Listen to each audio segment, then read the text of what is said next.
Morning. Hello, good morning. Thank you for having me. My name is Mark Armstrong. I'm the Emergency Response and Preparedness Manager for Denbury. I met Mr. Greg Higginbotham a couple of weeks back. We actually participated in the Madison County Local Emergency Planning Committee meeting, which recently got re-stood up by your county EMA. At that meeting, we spoke about CO2 pipeline safety. Mark, before you ready to get started, go ahead and state your name and address and who you represent. You bet. My name is Mark Armstrong. My address is 4712 Perry Drive. I live in Metairie, Louisiana. I represent Denbury. Also representing Denbury is ExxonMobil, who acquired us in November of last year. Thank you. Now, keep going. You bet. So just met Mr. Higginbotham where we were participating in a training and emergency response drill. Mr. Gregg asked me to come here and speak to CO2 pipeline safety, answer any questions you all may have. So I'm here prepared to do so. Denbury owns and operates the largest network of CO2 pipelines in the country. As mentioned, we were acquired by ExxonMobil November 2nd of last year. So that pipeline portfolio falls under them now. We are still operating it under the Denbury name. As you may know, Madison County is the epicenter of that network, both Madison and Rankin counties, with the Jackson Dome CO2 supply wells that we have near the Ross Barnett Reservoir. We have CO2 pipelines emanating from Madison County heading out towards Yazoo into Issaquah and Warren before leaving the state. We also have a pipeline that leaves going to the east where we go through Simpson, Smith, Jones, Jasper, and end in Wayne. And then lastly, we have a pipeline that heads south pretty much following the I-55 corridor through Simpson, Copiah, down into Lincoln, Amit, that area before leaving the state.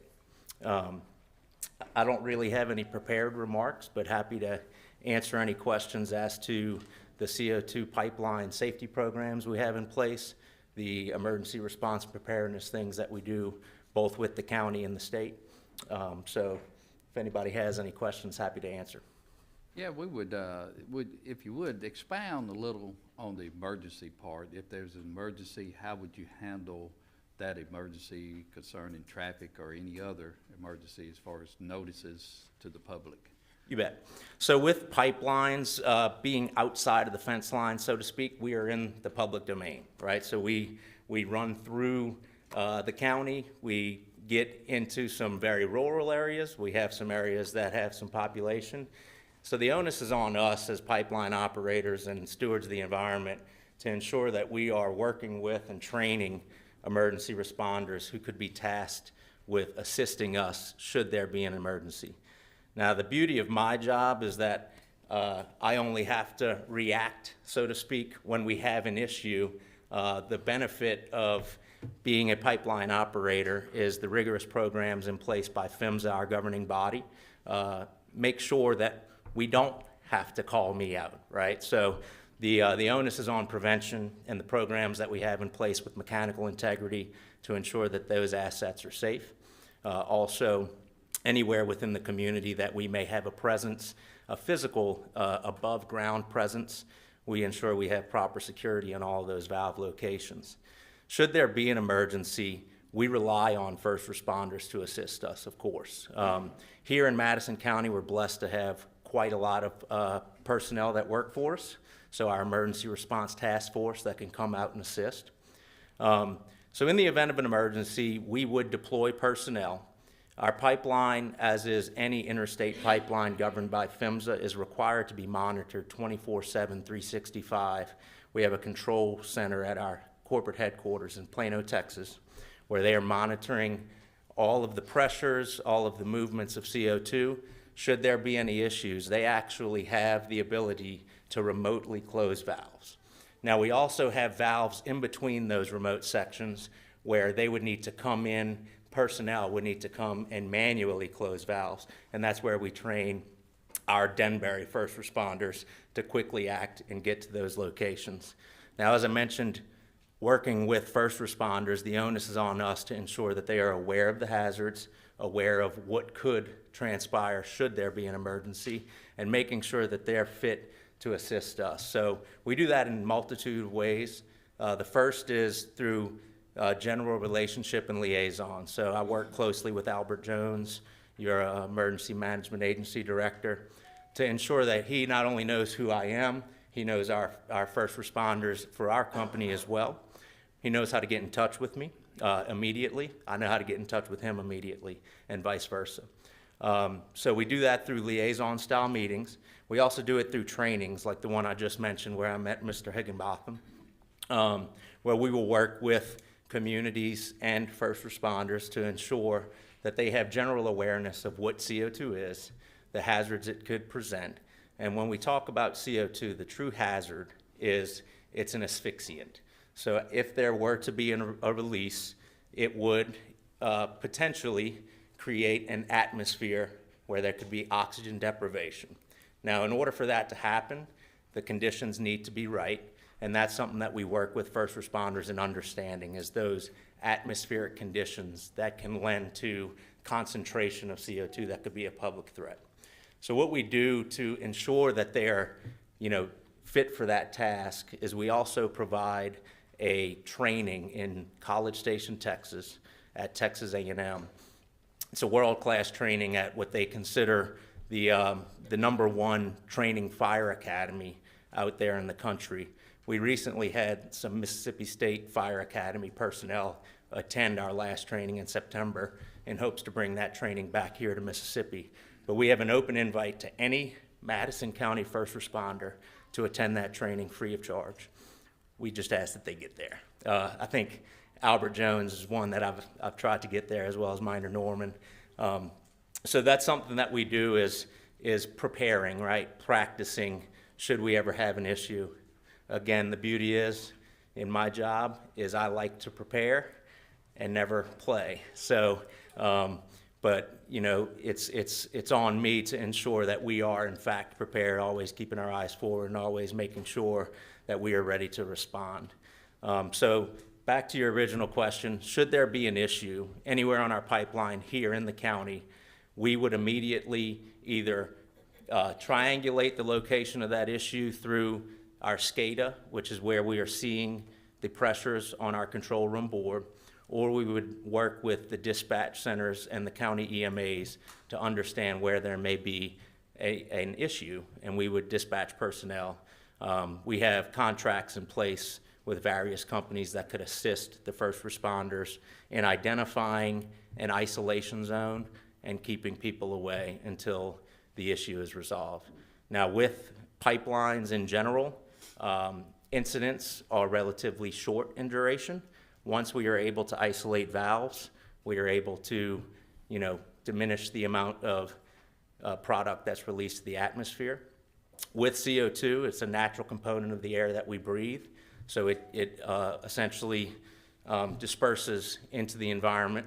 So we're just verifying safe levels of breathing. That's ultimately what we need to ensure, is that no community members, no first responders, none of our personnel are getting into an area where there could be, a potential atmospheric issue with oxygen.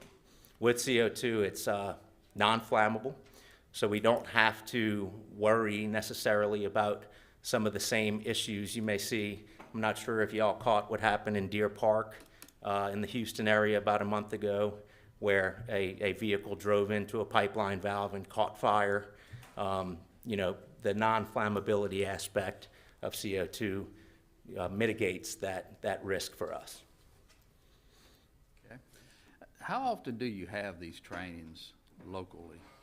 Quite often. How long?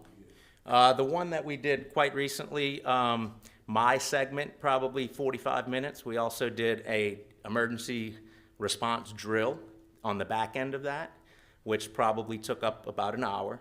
And that's where we actually deployed to the field.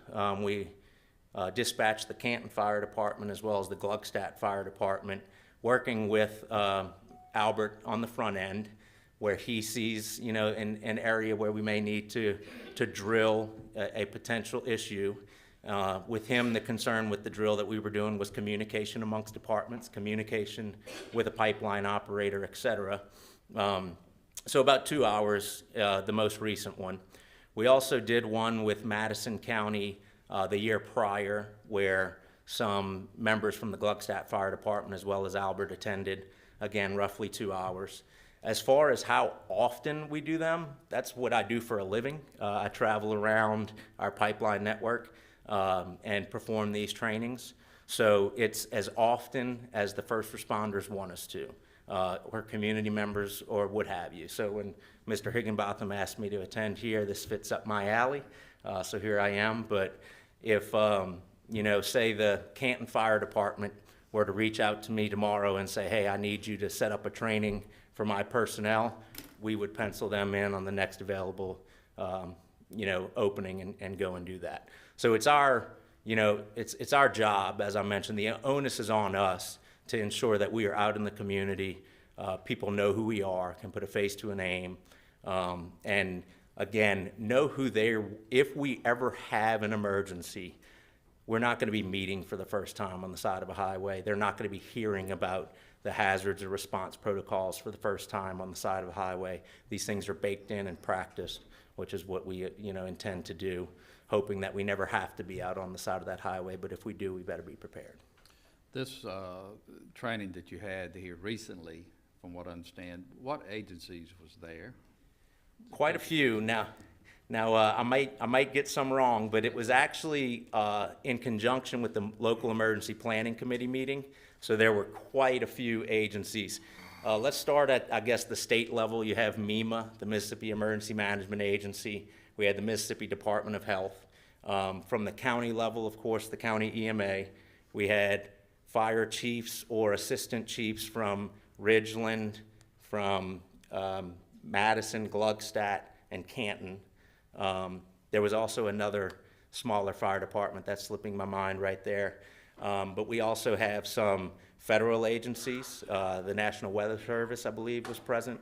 And it's all the typical agencies that would be associated in a response in some form or fashion, whether having a regulatory oversight or having a hand at assisting in, you know, remediating an issue. Okay. And I believe I heard you say that you've had these trainings the last couple of years, some sort of training. Yes, sir. There on site. Not necessarily on site. We'll do it wherever. If it's in your fire department's bay, when you pull the trucks out and we come in.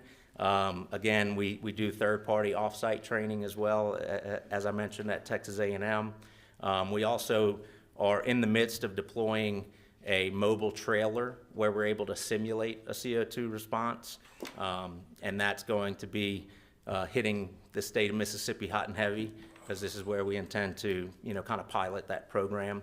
We understand that in Mississippi, first responders in the state of Mississippi, I'll say this, having worked and working in 6 states, there's nobody that does it better than here in the state of Mississippi. And the reason is mutual aid. Everybody knows here in Mississippi that they need to help each other out. And that's one of the benefits of getting folks together. You know, I've worked in Yazoo County where Albert has come over to assist. Vice versa, folks from Yazoo are glad to lend a hand if there's any issues here.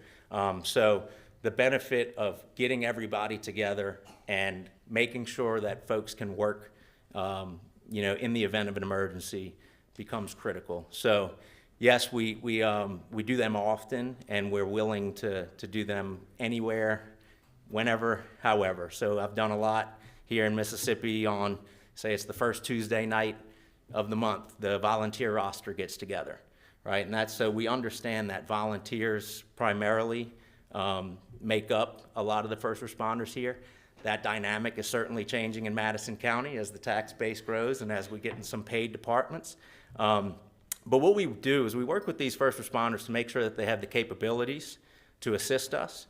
And if they don't, we work with them to, you know, to help put some tools in their hands. So actually, I'm working right now with Madison County to deploy some air monitoring equipment to some of the first responders, because during that meeting that I referenced with Mr. Higginbotham, that's something that I'm gathering, is what are your capabilities, where are your gaps, what are you missing, you know, how can we protect you? How can we protect the community? And that's one of those ones, right? If I'm trying to ensure that I have an adequate breathing capacity in this room, it's good to know that I can measure that. Right. So we're trying to deploy those here in Madison County, which we've done elsewhere in other counties and parishes throughout the country. Okay. Are there questions for Mark?